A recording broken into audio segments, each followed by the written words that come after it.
Good morning my dear students.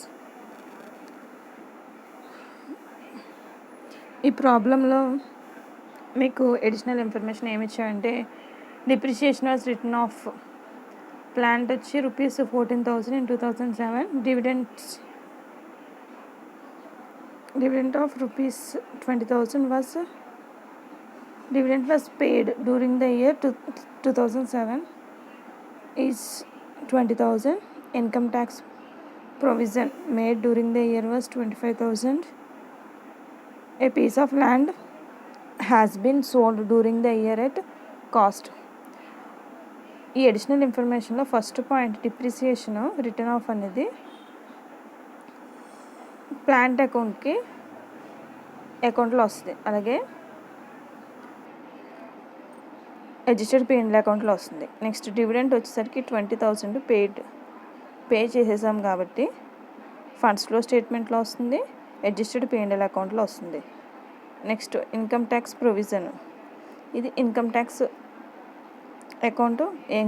Provision అకౌంట్లో వేసుకుంటాము. Next a piece of land has been sold during the year at cost అని ఉంచుకోండి. ఈ పాయింట్ని ఎలా అర్థం చేసుకోవాలంటే యాక్చువల్లీ ఒక ల్యాండ్లో ఒక పీస్ని మనం సోల్డ్ చేసాము, ఇది ఓన్లీ ఫండ్స్ ఫ్లో స్టేట్మెంట్లో వస్తుంది సేల్ ఆఫ్ ల్యాండ్ అని. అది డైరెక్ట్ కాస్ట్ ఎంతైతే ఉందో ఆ కాస్ట్కి మనం సేల్ చేసేసాం కాబట్టి ఇక్కడ no profit no loss. So profit loss ఏమీ ఉండదు.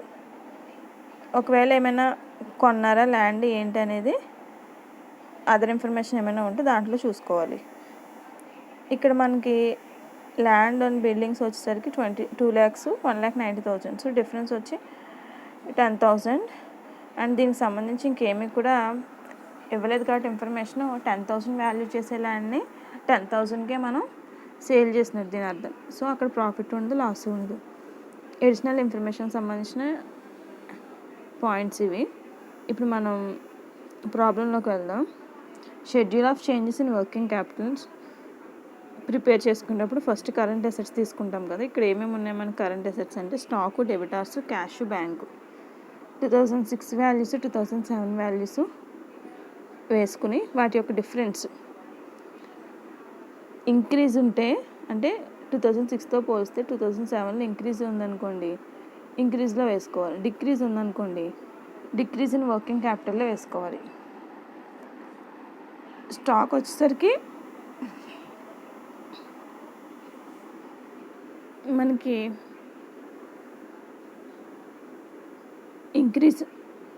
డిక్రీజ్ అయింది. 26,000 డిక్రీజ్లో వేసాము.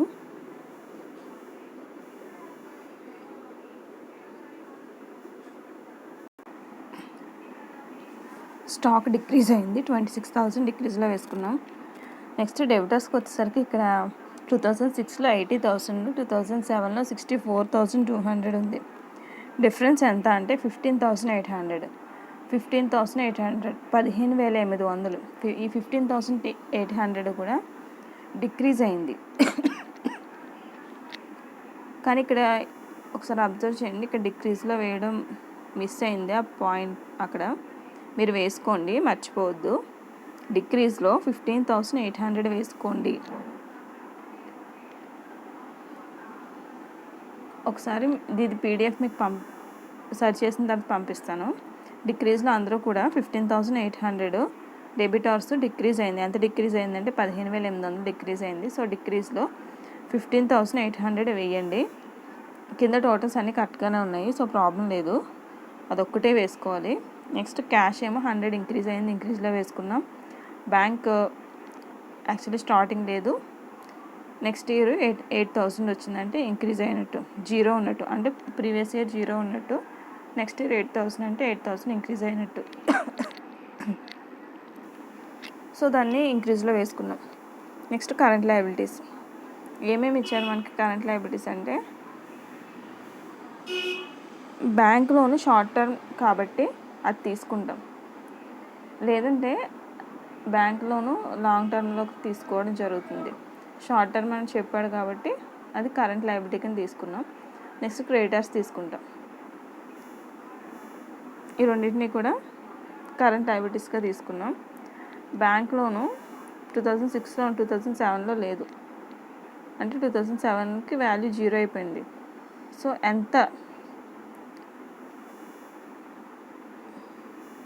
ఎంత డిక్రీజ్ అయింది అంటే 70,000, 70,000 డిక్రీజ్ అయింది. కరెంట్ లయబిలిటీస్ డిక్రీజ్ అయితే వర్కింగ్ క్యాపిటల్ ఇంక్రీజ్ అవుతుంది కాబట్టి ఇంక్రీజ్లో వేసుకున్నాం. నెక్స్ట్ క్రెడిటార్స్ కూడా 14,800 డిక్రీజ్ అయ్యాయి కాబట్టి ఇంక్రీజ్లో వేసుకున్నాం. కరెంట్ అసెట్స్ని కరెంట్ లయబిలిటీస్ని టోటల్ చేసి లెస్ చేస్తే వర్కింగ్ క్యాపిటల్ వస్తుంది. 2006 అండ్ 2007 మధ్య వర్కింగ్ క్యాపిటల్ డిఫరెన్స్ ఎంత అంటే 51,100. సో ఇది net increase in working capital. So 51,100 వేసి టోటల్స్ చేసేసుకోవాలి. Net increase in working capital ఎంత వచ్చింది? 51,100. Next funds flow statement prepare చేయడానికంటే ముందు మనం plant account, provision for taxation account, adjusted P&L account ఈ 3 వేసుకోవాలి. ప్లాంట్ అకౌంట్లోకి ఏమొస్తుంటే ఫస్ట్ ప్లాంట్ అంటే అసెట్ కాబట్టి డెబిట్ బ్యాలెన్స్ ఉంటుంది కాబట్టి బ్యాలెన్స్ ప్రాడక్ట్ 1,50,000, బ్యాలెన్స్ క్యారీడ్ 1,74,000. ఇవి రెండు కూడా మనకి ప్రాబ్లంలో ఇచ్చినటువంటి వాల్యూస్. సో ప్రాబ్లంలో ఇచ్చిన వాల్యూస్ ఫస్ట్ వేసేసుకున్నాం. నెక్స్ట్ ఏంటంటే మనకి అడ్జస్ట్మెంట్లో ప్లాంట్ వాల్యూస్ చూడండి 1,50,000 2006లో ఉంది. ఇది బ్యాలెన్స్ ఓపెనింగ్ బ్యాలెన్స్ కింద. నెక్స్ట్ 1,74,000 క్లోజింగ్ బ్యాలెన్స్ కింద తీసుకుంటాం. అలాగే డిప్రిసియేషన్ ఎంత ఇచ్చారు ప్లాంట్ మీద అంటే 14,000. సో ప్లాంట్ అకౌంట్లోకి వస్తుంది. బై డిప్రిసియేషన్ అని 14,000 ప్లాంట్ అకౌంట్లో వేసుకుంటే మనకి డిఫరెన్స్ ఎంత అంటే 38,000. డెబిట్కి క్రెడిట్కి డిఫరెన్స్ ఎంత? 38,000 డిఫరెన్స్. డెబిట్ సైడ్ వచ్చింది కాబట్టి ఆ డిఫరెన్స్ ఏమవుతుంది ఇది అంటే ప్లాంట్ని పర్చేస్ చేస్తాం. క్యాష్ పర్చేజెస్ ఎంత అవి అంటే 38,000. సో దీంతో ప్లాంట్ అకౌంట్ ఈక్వల్ అయిపోతుంది. నెక్స్ట్ ప్రొవిజన్ ఫర్ ట్యాక్సేషన్కి వచ్చేసరికి క్రెడిట్ బ్యాలెన్స్ ఉంటుంది. So balance broad 30,000 2006 value, balance carried 35,000 2007లో ఇచ్చినటువంటి లెక్కలు ఇచ్చినటువంటి వాల్యూస్. ఈ రెండు కూడా వేసేసుకున్నాం. లెక్కలు ఇచ్చిన రెండు వేసుకున్న తర్వాత మనకి ఇయర్ ప్రొవిజన్ ఫర్ ట్యాక్సేషన్ ఎంత అరేంజ్ చేయమని చెప్పారు. Income tax provision made during the year was 25,000. So 25,000 మనం అరేంజ్ చేస్తాం. Provision for taxation year 25,000 arrange చేస్తే రెండు వైపున టోటల్ చేయండి. టోటల్ చేస్తే డిఫరెన్స్ డెబిట్ సైడ్ 35,000 వచ్చింది. ఇది 20,000 వచ్చింది. డిఫరెన్స్ రెండింటికి డిఫరెన్స్ ఎంత అంటే 20,000 డెబిట్ సైడ్ వచ్చింది. టు క్యాష్ అంటే ఇది ఏంటి అంటే ట్యాక్స్ పే చేసాం. బ్యాలెన్సింగ్ ఫిగర్ ఏదైతే ఉందో ఆ 20,000 ఏంటంటే మనం క్యాష్ పే చేసాం. ట్యాక్స్ రూపంలో మనం క్యాష్ పే చేసామని అర్థం. ఇంతటితో ప్రొవిజన్ ఫర్ ట్యాక్సేషన్ అకౌంట్ కూడా కంప్లీట్ అయింది. నెక్స్ట్ అడ్జస్టెడ్ P&L అకౌంట్కి వచ్చేసరికి మనకి P&L అకౌంట్ బ్యాలెన్సెస్ ప్రాబ్లంలో ఇచ్చారు చూడండి. P&L అకౌంట్ 2006లో 30,500, 2007లో 30,600. So first balance brought down, balance carry down వేసేసుకుని మీరు అబ్జర్వ్ చేయండి. బ్యాలెన్స్ క్యారీ డౌన్ ఎప్పుడు కూడా స్టార్టింగ్ వేసేయకండి. అంటే మీరు మర్చిపోకుండా ఉండడానికి అని చెప్పి నేను ఫస్ట్ అవి వేసేసుకోండి అని చెప్తున్నాను. చాలామంది ఏం చేస్తారంటే బ్యాలెన్స్ బ్రాడ్ డౌన్ బాగానే వేస్తారు, బ్యాలెన్స్ క్యారీ డౌన్ వేయడం మర్చిపోయి బ్యాలెన్సింగ్ ఫిగర్ తీసుకొచ్చేస్తారు. సో అందుకని చెప్పి నేను ముందుగా చెప్తున్నాను, ముందు ఇవి రెండు వేసేసుకోండి అని. కానీ స్టార్టింగ్ వేసేయకండి. బ్యాలెన్స్ క్యారీ డౌన్ కొంచెం ప్లేస్ వదిలి కిందకి వేయండి. అడ్జస్టెడ్ P&L అకౌంట్లో మనకి రిజర్వ్కి ట్రాన్స్ఫర్ అయింది ఎంత అంటే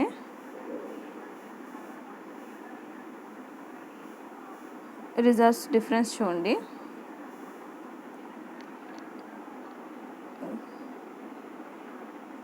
జనరల్ రిజర్వ్ 2006లో 50,000 ఉంది, 2007లో 60,000 ఉంది. రిజర్వ్స్కి అమౌంట్ ఎక్కడి నుంచి ట్రాన్స్ఫర్ చేస్తాం మనం? P&L అకౌంట్ నుంచే కదా. ఆ 10,000 కూడా ఎక్కడి నుంచి ట్రాన్స్ఫర్ అయినట్టు? P&L అకౌంట్ నుంచి ట్రాన్స్ఫర్ అయింది. So transfer on general reserve ఎంత? 10,000. నెక్స్ట్ మనకి ప్లాంట్ మీద డిప్రిసియేషన్ 14,000 రిటర్న్ ఆఫ్ అని చెప్పి ఇచ్చారు చూడండి. అది కూడా డిప్రిసియేషను P&L అకౌంట్, అడ్జస్టెడ్ P&L అకౌంట్లోకి వస్తుంది. అలాగే ప్రొవిజన్ ఫర్ ట్యాక్సేషన్ 25,000 అరేంజ్ చేయాలి. అది కూడా మనకి ప్రాఫిట్ నుంచి వచ్చినటువంటి ప్రాఫిట్స్ నుంచి మనం ప్రొవిజన్ అరేంజ్ చేస్తాం 25,000. నెక్స్ట్ డివిడెంట్ ఎందులోంచి పే చేస్తాం? మనం వచ్చినటువంటి ప్రాఫిట్స్ నుంచి పే చేస్తాం. డివిడెంట్ 20,000. ఇవన్నీ కూడా డెబిట్ సైడ్ వచ్చేటువంటి అంశాలు P&L అకౌంట్. క్రెడిట్, సో ఈ డెబిట్ సైడ్ వచ్చే అంశాలు అన్నీ వేసేసాం. ఇంకా క్రెడిట్ సైడ్ వచ్చే అంశాలు ఏమీ లేవు కాబట్టి బ్యాలెన్స్ తేల్చండి. డెబిట్ బ్యాలెన్స్కి క్రెడిట్ బ్యాలెన్స్కి డిఫరెన్స్ ఎంత వచ్చిందంటే 69,100. ఈ 69,100 ఏమవుతుందంటే ఫండ్స్ ఫ్రమ్ ఆపరేషన్స్ అవుతుంది. ఈ 69,100 ఫండ్స్ ఫ్రమ్ ఆపరేషన్ తీసుకుని మనం ఫండ్స్ ఫ్లో స్టేట్మెంట్కి వచ్చేది. ఫండ్స్ ఫ్లో స్టేట్మెంట్లో సోర్సెస్లోకి ఆర్గనైజేషన్లోకి వచ్చేటువంటి ఫండ్స్ వస్తాయి. అప్లికేషన్లో ఆర్గనైజేషన్ నుంచి మనం స్పెండ్ చేసేటువంటి బయటికి వెళ్ళిపోయేటువంటి ట్రాన్సాక్షన్స్ వస్తాయి. First funds from operations already 69,100 వస్తుంది. దానికంటే ముందు మనం క్యాపిటల్ గురించి, సేల్ ఆఫ్ ల్యాండ్ గురించి వేసుకోవాలి. క్యాపిటల్ డిఫరెన్స్ ఎంత ఉంది అంటే 50,000 ఉంది. అంటే క్యాపిటల్ మనం ఇష్యూ చేసాం, 50,000 ఎక్స్ట్రా ఇష్యూ చేసాం. ఆల్రెడీ అంతకుముందు 2 lakhs ఉన్నాయి. ఇప్పుడు ఏం చేసామంటే క్యాపిటల్ని 50,000 ఇష్యూ చేసాం. సో ఇష్యూ ఆఫ్ క్యాపిటల్ సోర్సెస్లోకి వస్తుంది. అలాగే ల్యాండ్ పీస్ ఒకటి మనం అట్ కాస్ట్ సోల్డ్ చేసామని చెప్పి కూడా మనకి ఎడిషనల్ ఇన్ఫర్మేషన్లో ఉంది. దాని వాల్యూ ఎంత? 10,000. అంటే 10,000 వాల్యూ చేసే ల్యాండ్ని మనం సోల్డ్ చేసాం కాబట్టి ఫండ్ ఆర్గనైజేషన్లోకి వస్తుంది. సో అది కూడా సోర్సెస్లోకి వస్తుంది. అలాగే ఫండ్స్ ఫ్రమ్ ఆపరేషన్ 69,100 వేసేసుకున్నాం. నెక్స్ట్ అప్లికేషన్స్లోకి ఏమొస్తుందంటే ప్లాంట్ని పర్చేస్ చేసాం చూడండి, 38,000 రూపీస్ వాల్యూ చేసేటువంటి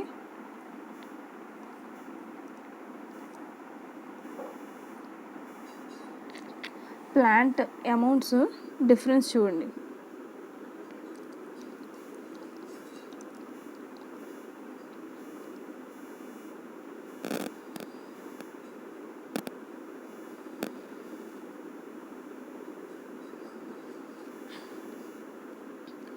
ప్లాంట్కి వచ్చేసరికి ప్లాంట్ అకౌంట్లో మనం ఆల్రెడీ వేసాము. ప్లాంట్ మీద డిప్రిసియేషన్ కూడా ఉంది కాబట్టి అకౌంట్ వేసుకున్నాము. సో ఇక్కడ మనకి క్యాష్ పర్చేస్ ఎంత వచ్చింది? 38,000. సో అది వేసుకోవాలి. ప్లాంట్ని పర్చేస్ చేసాము 38,000. అలాగే డివిడెండ్ పే చేసాం 20,000. అడిషనల్ ఇన్ఫర్మేషన్లో ఇచ్చారు మనకు ఆల్రెడీ. అలాగే ఇన్కమ్ ట్యాక్స్ ఆ ఇయర్లో పే చేసిన 20,000 కూడా ప్రొవిజన్ ఫర్ ట్యాక్సేషన్లో చూడండి. క్యాష్ టు క్యాష్ అని చెప్పి ట్యాక్స్ ఎంత పే చేసాం? 20,000. అది కూడా అప్లికేషన్స్లోకి వస్తుంది, income tax paid. Next net increase in working capital, changes in working capital prepare చేసాం కదా. అందులో net increase in working capital 51,100 వచ్చింది. సో ఇవన్నీ కూడా టోటల్ చేసుకుంటే మనకి సోర్సెస్ అప్లికేషన్స్ రెండు కూడా ఈక్వల్ అయ్యాయి. సో మన ఆన్సర్ కరెక్ట్ అనమాట. సోర్సెస్కి అప్లికేషన్స్ ఎప్పుడు కూడా ఈక్వల్గా ఉంటాయి. ఎవరికైనా అర్థం కాకపోతే ఒకసారి మళ్ళీ రివైజ్ చేసుకోండి, వినండి.